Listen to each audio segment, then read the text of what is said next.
about how to attract and engage your audience through connective and immersive experiences, brand experiences that cut through a very noisy marketplace and intensive, intrusive media communications.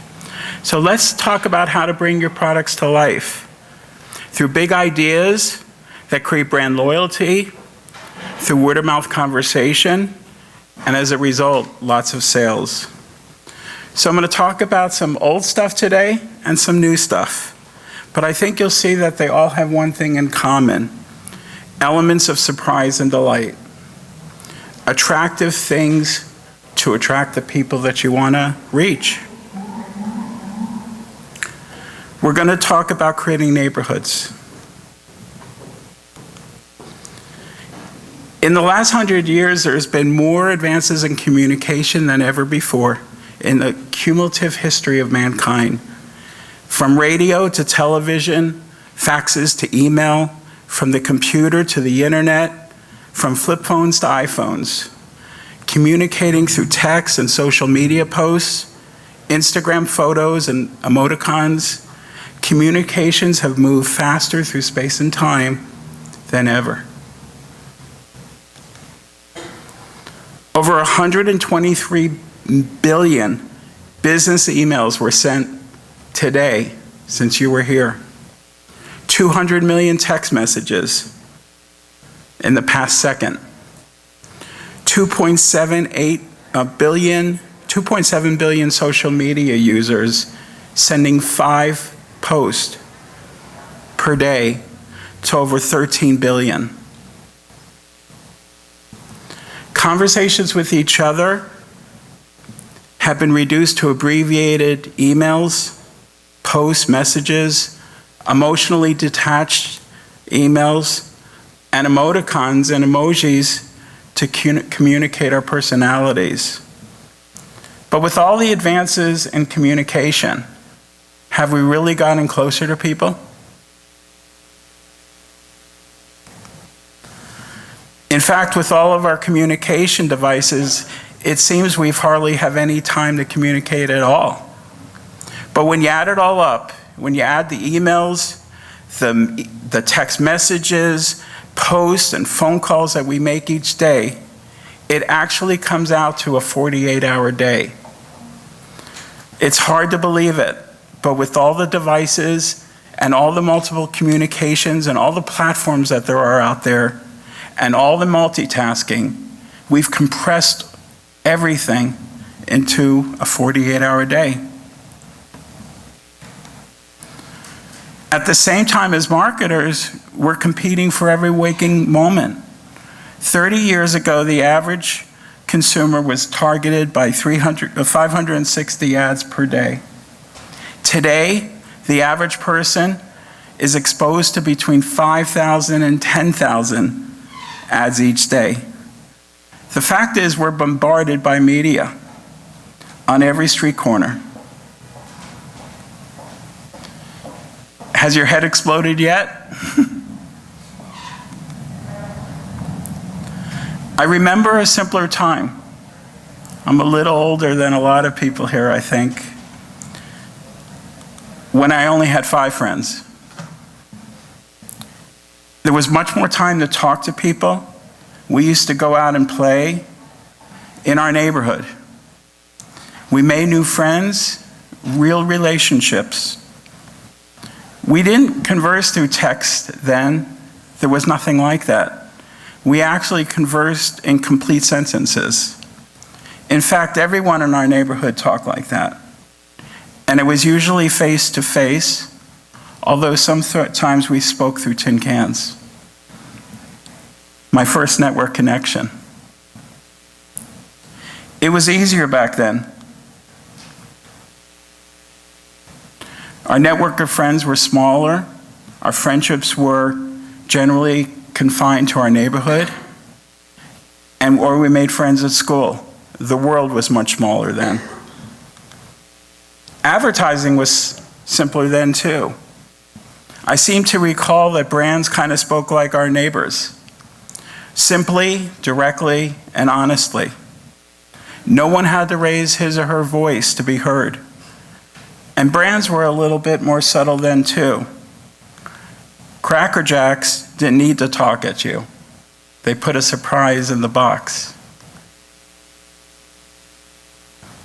There wasn't a lot of clutter, and when we did hear from brands, we wanted to hear about new products and see their new advertisements and talk about it to our friends. My favorite was Ford Mustang. I collected every ad, and eventually I bought my own. Customers were loyal then too. My mom used to collect S&H green stamps. I don't know if you ever heard of them before, but she collected the stamps, she filled it in a book, and she took it to the store to redeem for her products that she liked. And she was so loyal with this, she went to stores that she didn't even like the products and bought them too. Kind of like the loyalty program of today. Mutual of Omaha Insurance had a TV show called Wild Kingdom with lots of animals and tigers and bears and really pretty amazing experience. And I watched it on TV with my dad. And he liked the show so much, he actually bought the insurance. And I remember thinking later on, what an interesting way to connect a brand to a story, and an interesting way to tell a story. And my mom used to scream at me because I'd be outside playing football with my brothers, "David, it's on!" It was my first influencer message. So maybe we should take a moment and actually smell the daisies. I'd like to go back in a time when I remember how I first started creating brand experiences for big brands with lots of surprise and delight in a neighborhood, designed to attract new friends, create word-of-mouth conversations way beyond the neighborhood that I was used to. So I started creating all kinds of neighborhoods in mediums that, while it's still a little older, you can recognize today.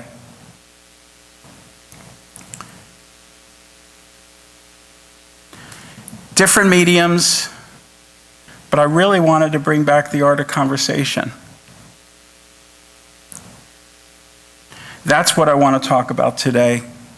Making new friends, attracting them in fun branded experiences, selling products in a really cool way without hitting people over the head. Brands and conversations, relevant, truthful, meaningful conversations with your consumers, with the touch of surprise and delight that gets them so excited, maybe they'll just tell all their friends.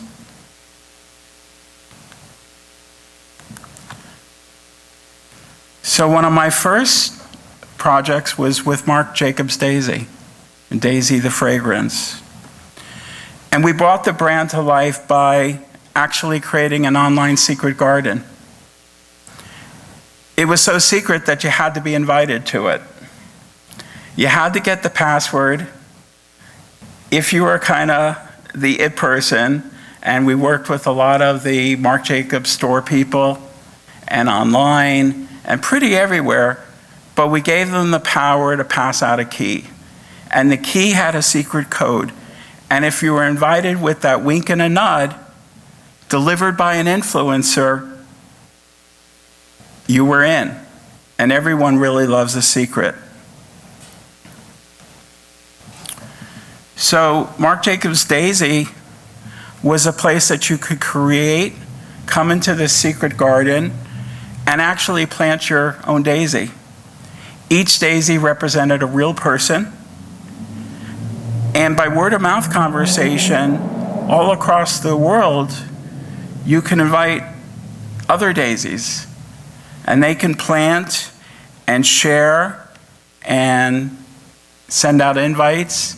And pretty soon the secret code was broken and everybody could be invited. Marc Jacobs, he was another daisy in the garden, and you could connect to him and you could connect to the brand in a real way. And fill the garden with lots of new daisies, new friends, connect to each other. It was really an amazing place to grow and to just kind of, butterflies hovered. It was a special place to be. We didn't have to do any talking because consumers did all the talking for us. And I can't tell you, in the first 3 months, we had over 500,000 daisies. All across the US, all by secret word of mouth. So sometimes the conversation's quiet and casual, and sometimes it starts in Paris with a lot of social media noise. A conversation so involved that it occupies your thoughts for weeks and even invades your sleep. And for Sarah Jessica Parker's fragrance, Covet, it all started with a TV commercial. Sarah was in Place Vendôme in Paris. It's 3 a.m. She sees this beautiful storefront with a bottle of fragrance, and she kicks it in, breaks the window because she had to have it. She was caught red-handed, taken by the police to her jail cell in Paris. And as she was being taken away, she was in the back of the car, and she goes, "Please, just give me one more sniff." So the big idea is we extended the story, and we proclaimed to the world through social media and through a cast of characters that the bottle's been stolen. And it wasn't Sarah. She didn't do it. And as Sarah was virtually spending all her time in jail, we weaved her fan base into an alternate reality game to become part of the mystery. Find the missing bottle and free Sarah Jessica. An elaborate mystery needed to be solved, and the coveted bottle needed to be found. So we notified all the fans through social media, through a fake publicist that we created, through different characters that came up in different kinds of social media networks and experiences. And we shouted, "She didn't do it," and it quickly made the news.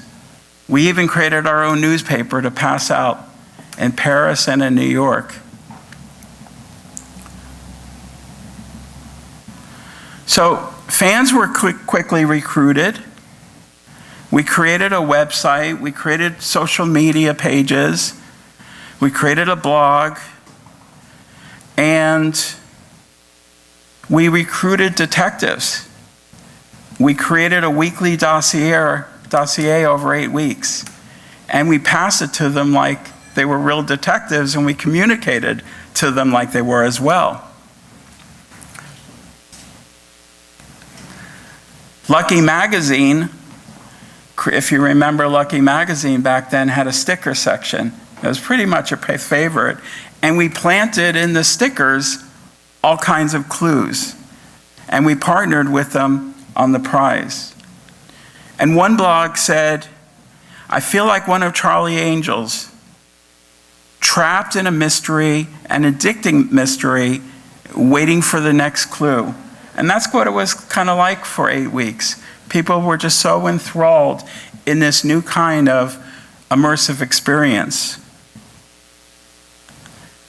So halfway through the mystery, we extracted Sarah from her jail in Paris, and we brought her to Macy's Herald Square, and we put her in another prison. And she was in a cage, and she was signing bottles and passing them out. We were passing out newspapers. We had all kinds of influencers there covering the news, and sales went through the roof. It was the #1 brand at Macy's. Thousands of newspapers were passed out, asking our new detectives to solve the riddle.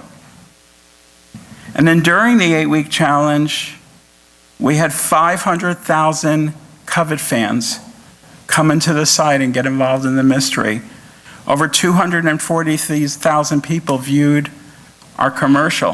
What was interesting about the commercial, that's all we really had to start, and there was very little budget, just mostly for social media. So they didn't have enough money to actually have enough ads on TV. So the social media was our answer. So, you know, having 240,000 additional people actually watching the whole commercial on YouTube was pretty exciting to them. So our online agents or detectives were chatting about it, blogging about it, really peeling away the layers of this mystery through communications to other people and other fans. And at the end of the mystery, one lucky detective uncovered the plot, solved the crime. She won a $10,000 shopping spree with Sarah and sponsored by Lucky Magazine. Since those kind of early times, I've created a lot of really interesting experiences. Some maybe remember the Rimmel London bus for Rimmel London Cosmetics. And we actually brought over London buses. We put a DJ on top. We put a $10,000 sound system in it. We had London makeover artists. And we pulled up at retail stores and Macy's, and not Macy's, but Walmarts all over the country. And we parked for 10 minutes in front of the parking lot. We'd stay for a few hours, and just hundreds and hundreds of people would line up to get their makeover, a Brixton look, you know, a look that really represented what London was all about, and get their list of products that we use, Rimmel products, go into the store and buy it. It was the number one retail tour ever. Speeding to smart cars, we actually created an app that allowed you to find an appropriate parking spot in your neighborhood. So that idea of neighborhoods still really resonated, and helping Smart Car to create an experience for their customers. Real loyalty, a real connection to people, and an opportunity to be a little bit smarter than other drivers. We're working with a hair care brand today called TZ Cow, and the hero ingredient is Ojan oil. And it was discovered 500 years ago by the indigenous people of the Honduran rainforest, called the Taiwera tribe. And their name means people with beautiful hair. I'm not kidding you. So 500 years ago, they were taking the Ojan palm nut, boiling it in a kettle. The oil would come out. They would put the oil in their hair as a beauty product and in their hands, and it was a miracle. And we went out to the Honduran rainforest, and we've actually been sourcing Ojan oil directly from the Taiwera tribe. And they actually put it in a bottle, a Coca-Cola bottle, and pass it out and try to sell it. Great, I'm done, almost. And fast forward to right now, we're launching a skincare app and a device that you hold to your face. It's called Oku. And you actually get a reading, a skin score, and it allows you, once you have the skin score, to also connect with thousands of people like you, called your skin twins, people with the same attributes, to get product recommendations. And with your skin score, every day you could come back and find out all the different things that you can do to improve your skin. And those are two skin twins. So what's new? Our company eShare is enabling brands to extend their own e-commerce capabilities and create bridges to third-party publishing sites with a piece of code that allows an e-commerce connection to your own website. So just a piece of code everywhere that spawns an e-commerce site, a satellite office, if you will, through advertorials. And you can put this code into an advertorial and actually see the products and not have to click anywhere, through editorials and all kinds of different ways. So even now as I'm speaking, new neighborhoods are springing up and people are talking again. I think the winter of marketing is over and spring is in the air, especially when daisy emojis are springing up all over. Thanks. Thank you, David. Any questions for David? No? Okay. Oh, you got one? When was the Daisy campaign? What year was that? And was that like pre or post Facebook, Friendster, and all those social networks? It was before, Daisy was just the beginning of social media. And we were actually creating the first ever kind of social media environment that acted like social media. And my title back then was Director of Living Media for Coty. And that was my job, is to create all these experiences and move us into a consumer-centric time. And then I moved forward to products that we're launching now.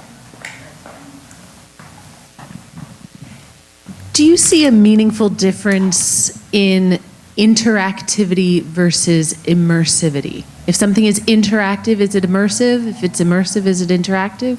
Are they different things? Sure. To be interactive, you just have to click. To be immersive, you have to spend time and tell your friends and actually be absorbed into the storytelling and actually want to have a conversation. So it goes way beyond just being interactive.